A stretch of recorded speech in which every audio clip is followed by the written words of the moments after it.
FOR से शुरू होने वाले जितने भी शब्द हैं सब में इसका उच्चारण फॉर नहीं होता, कई बार फर भी होता है, फरवरी वाला फर। आलिम सर की मिनी क्लास। FOR का उच्चारण कहाँ फॉर कहाँ फर।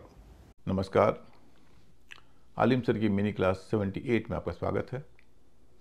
आज मैं FOR के बारे में बात करूंगा। FOR जो किसी शब्द के शुरू में आता है, आमतौर पर इसका उच्चारण फॉर होता है, जैसे FOREIGN फॉरन, FORTUNE Fortune, FORGERY forgery, FOREST forest. इसमें कोई दिक्कत नहीं है, लेकिन FOR से शुरू होने वाले जितने भी शब्द हैं सब में इसका उच्चारण फॉर नहीं होता, कई बार फर भी होता है, फरवरी वाला फर।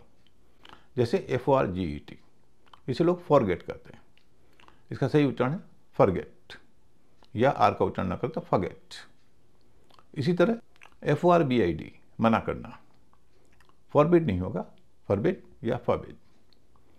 FORGIVE, इसका उच्चारण भी फॉरगिव नहीं होगा, फॉरगिव होगा या फॉरगिव होगा।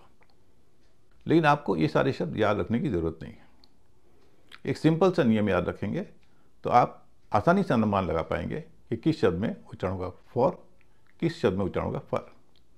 नियम यह है कि 2 या 3 वॉवेल वाले जितने भी शब्द हैं, जिसको हम सिलेबल वाले शब्द भी कहते हैं, 2 या 3 सिलेबल वाले जितने भी शब्द हैं, अगर वे FOR से शुरू हो रहे हैं और नाउन है तो उच्चारण होगा फॉर, और अगर वर्ब है तो उच्चारण होगा फर। कारण स्पष्ट है, नाउन में शुरुआती हिस्सा भारी होता है, वर्ब में शुरुआती हिस्सा हल्का होता है।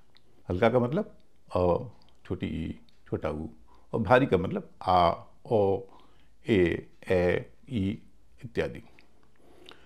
FOR के मामले में भारी का मतलब फॉर है और हल्के का मतलब फर है। तो नाउन अगर कोई शब्द है जो FOR से शुरू हो रहा है, वहाँ आप बोलेंगे फॉर, और वर्ब है तो बोलेंगे फर। फॉर्चून, फॉरन, फॉरेस्ट, फॉर्जरी, ये सब नाउन है, इसीलिए इनमें FOR का उच्चारण फॉर हो रहा है। फॉरगेट, फॉरबिड, फॉरगिव, ये सब क्या है? वर्ब है। माफ़ करना, मना करना, भूल जाना, ये सब वर्ब है, इसीलिए यहाँ पर FOR का उच्चारण हो रहा है फर। सिंपल सा नियम है, याद रखिए। तो FOR से शुरू होने वाले जितने भी शब्द हैं उनके उच्चारण का अंदाजा आप खुद लगा सकते हैं।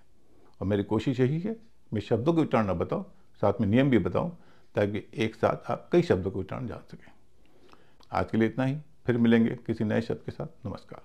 अंग्रेजी शब्दों के उच्चारण के बारे में आपको और जानना हो तो पढ़ें आलिम सर की इंग्लिश क्लास। किताब के अलावा ये क्लासें वेबसाइट पर भी उपलब्ध है। विजिट करें alimsarkiclass.com।